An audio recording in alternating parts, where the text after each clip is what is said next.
చెప్పాను.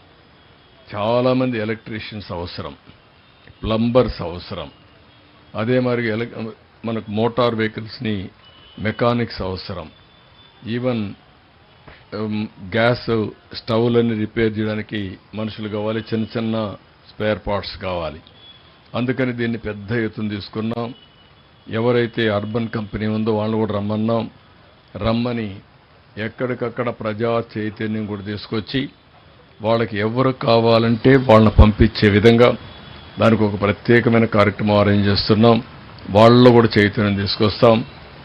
ఎక్కడ కూడా ఏ వ్యక్తి కావాలన్నా లేకుంటే 2-3 కావాలన్నా, ఓసారి సరిగా పంపులు పనిచేయకపోతే ప్లంబర్ కావాలి, ఓసారి లైట్ సరిగా పనిచేయకపోతే ఎలక్ట్రీషియన్ కావాలి, ఓసారి మీకు మోటార్ మీ వెహికల్ ఉంటే ఆ వెహికల్ని రిపేర్ చేయడం మెకానిక్ కావాలి. ఇవన్నీ కూడా ఆలోచిస్తున్నాం. ప్రతి ఒక్క వ్యక్తికి ఊబరైజేషన్ ద్వారా మీకు కావలసిన వ్యక్తుల్ని అందుబాటులో పెట్టే బాధ్యత మేము తీసుకుంటాం.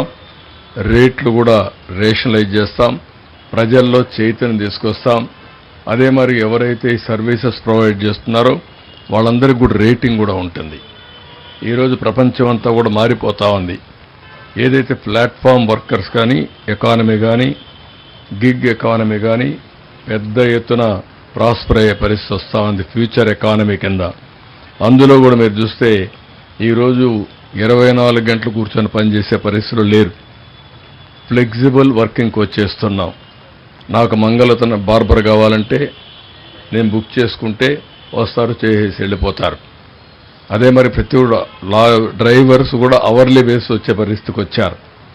అందుకని ఈ క్రైసిస్ను ఒక అవకాశంగా తీసుకుని ఏ విధంగా వీళ్ళకి స్కిల్డ్ వర్కర్స్ని ఏ విధంగా ప్రొవైడ్ చేయాలనో ప్రొవైడ్ చేస్తూ ఎలాంటి వర్కర్స్ అవసరమో దానికి కూడా శ్రీకారం చుట్టి ఎక్కడికక్కడ ట్రైనింగ్ చేసి ప్రతి ఒక్కరికి ఎంప్లాయ్మెంట్ క్రియేట్ చేసేదానికి ఆలోచిస్తున్నాం. ఇందుకోసమే డిజిటల్ ఎంపవర్మెంట్ పెద్ద ఎత్తున ప్రమోట్ చేస్తున్నాం. ప్రతి ఒక్కరికి సెల్ ఫోన్లో ఏ పనులు చేసుకోవచ్చు, ఇంటి దగ్గర కూర్చొని ఏ విధంగా సర్వీసెస్ని ఉపయోగించుకోవచ్చు, లేకపోతే మీకు కావాల్సిన రిక్వైర్మెంట్స్ ఏ విధంగా ఇంటికే తెప్పించుకోవచ్చు, మీరు ఉత్పత్తి చేసే ఉత్పత్తుల్ని ఏ విధంగా మార్కెట్లో అమ్ముకోవచ్చు, మీకు ఏ ప్రోడక్ట్ కావాలన్నా ఆ ప్రోడక్ట్ని ఏ విధంగా తెప్పించుకోవచ్చునో అవన్నీ కూడా నేర్పించడం కోసం పెద్ద ఎత్తున డిజిటల్ ఎంపవర్మెంట్కి వెళ్తున్నాం.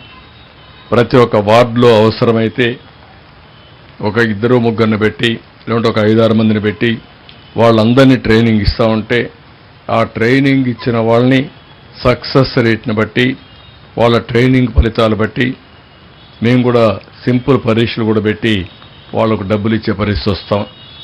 ఆన్రోరియం అంటే ఇది కూడా ఇంటి దగ్గర కూర్చొని 10 రూపాయలు సంపాదించుకునే మార్గం. దీనివల్ల భవిష్యత్తులో ఎకానమీ కూడా చాలా మార్పులు రాబోతున్నాయి. నేను అందుకే దాన్ని ముందుగానే ఆలోచించి మొన్న కూడా నేను చెప్పాను, డ్రోన్స్తో ఫస్ట్ టైం ఫుడ్ అందించాం.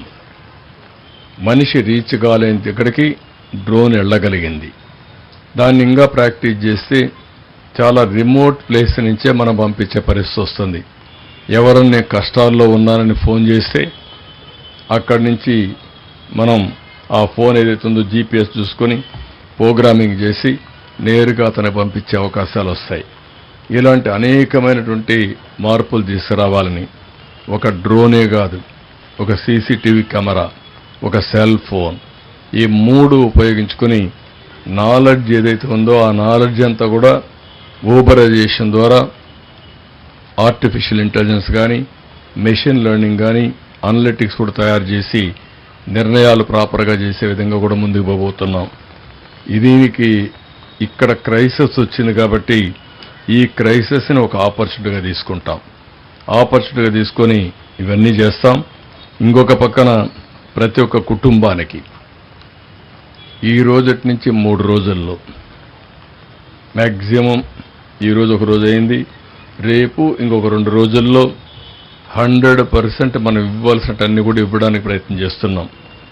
అంటే ప్రతి ఒక్క కుటుంబానికి 25 కేజీల బియ్యం, 1 కేజీ కందిపప్పు, 1 కేజీ చక్కెర, 1 లీటర్ పామాయిల్, 2 కేజీలు బంగాళాదుంపలు, 2 కేజీలు ఉల్లిపాయలు, ఈ 6 ఐటమ్స్తో ఒక ప్యాకేజ్ ఇస్తున్నాం. నేను మళ్ళీ చెప్తున్నా, ఇవన్నీ కూడా ఈ ప్రభుత్వం మీకు ఇచ్చే ఒక ప్యాకేజ్. ఇక్కడ చిన్న పెద్ద వ్యత్యాసం నేను చూడడం లేదు. పేదవాడ ధనికుడని కూడా చూడడం లేదు. ఈరోజు ఈ తుఫాను, ఈ యొక్క వరదలైతే అందరినీ సమానంగానే చూశాయి. కింది ఫ్లోర్లో ఉంటే అందరూ కూడా బట్టలతో సహా పోగొట్టుకున్నారు. ఫస్ట్ ఫ్లోర్లో ఉంటే 3 రోజులు పని లేకుండా 5-6 రోజులు ఇంట్లో ఉండే పరిస్థితికి వచ్చారు. అందుకే ఈ ప్యాకేజీని అందరికీ వర్తింపజేస్తున్నాం. ఈ ప్యాకేజీ మీకు వచ్చే వరకు ఫుడ్ సప్లై కూడా కొనసాగిస్తాం. ఈ రోజు నేను అడగబోతున్నాను ప్రతి ఒక్కరిని, మీకు ఫుడ్ అవసరమా లేదని. మీరిచ్చే దాన్ని బట్టి 80% మేము అక్కడ సప్లై చేస్తాం. అప్పుడు మీకు ఫుడ్ రాలేదనే బాధ ఉండదు. ఆ విధంగా ఫుడ్ కూడా పంపిస్తాం. ఎప్పుడైతే ఏ రోజైతే ఈ ప్యాకేజీ మీకు ఇస్తామో ఆ రోజున మేము ఒక డ్రై ఫుడ్ కింద నూడిల్స్ 25 గ్రాములు ఇంటూ 6 150 గ్రాములు, యాపిల్స్ ఒక 6, బిస్కెట్స్ ఒక 6 పాకెట్లు, వాటర్ ఒక 6 లీటర్లు, మిల్క్ 50 ఇంటూ 4 2 లీటర్లు, మొత్తం కూడా ఈ 5 వాళ్ళకి అందజేస్తాం.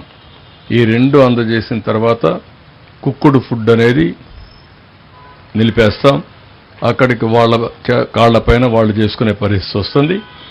మిగిలిన సర్వీసెస్ ప్రొవైడ్ చేస్తాం. ఇవన్నీ అయిన తర్వాత శానిటేషన్ పర్ఫెక్ట్గా చేస్తాం. అదే మరి శానిటేషన్ చేసి ఎక్కడ అంటువ్యాధులు రాకుండా, అదే మరి ఎవరికైనా మెడిసిన్స్ కావాలంటే అవన్నీ ఇచ్చి ఏ విధంగా ఆదుకోవాలన్నా అవన్నీ ఆదుకుంటాం. ఇండ్లన్నీ క్లీన్ చేయిస్తాం. వీలైనంత వరకు అన్ని ఇండ్లు క్లీన్ చేయించే బాధ్యత తీసుకుంటాం. రోడ్లు క్లీన్ చేస్తాం. డ్రైన్స్ అన్ని క్లీన్ చేస్తాం. ఎక్కడికక్కడ ఈ పనులన్నీ చేసిన తర్వాత మిగిలేది 2 పనులు మిగులుతాయి.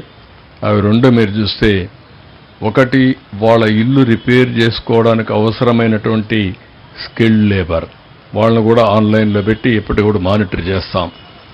2 దానికి అవసరమైతే కొంత సబ్సిడీ కూడా ఇస్తాం. రెండవది, ఏదైతే ఈరోజు ఈ ప్రాబ్లమ్స్ అన్ని వచ్చిన తర్వాత మేము ఇచ్చిన కూరగాయల విషయంలో రేట్లు విపరీతంగా పెంచేసే పరిస్థితికి వస్తున్నారు. అందుకే దీనికి కూడా ఒక రిస్ట్రిక్షన్ పెట్టుకున్నాం. ఆ రిస్ట్రిక్షన్ ప్రకారం మీరు చూస్తే ₹2, ₹5, ₹10 కూరగాయలు ఏది తీసుకున్నా ఈ 3 కాంబినేషన్లోనే ఉంటాయి. ఒక కాంబినేషన్లో ₹2కే ఇస్తారు, ఒక కాంబినేషన్లో ₹5కే ఇస్తారు కేజీ, ఒక కాంబినేషన్లో ₹10కి ఇస్తారు. అలాంటివి ఎన్ని వీలైతే అని తీసుకొస్తాం. ఈరోజు 40 మెట్రిక్ టన్నులు తీసుకొచ్చాం.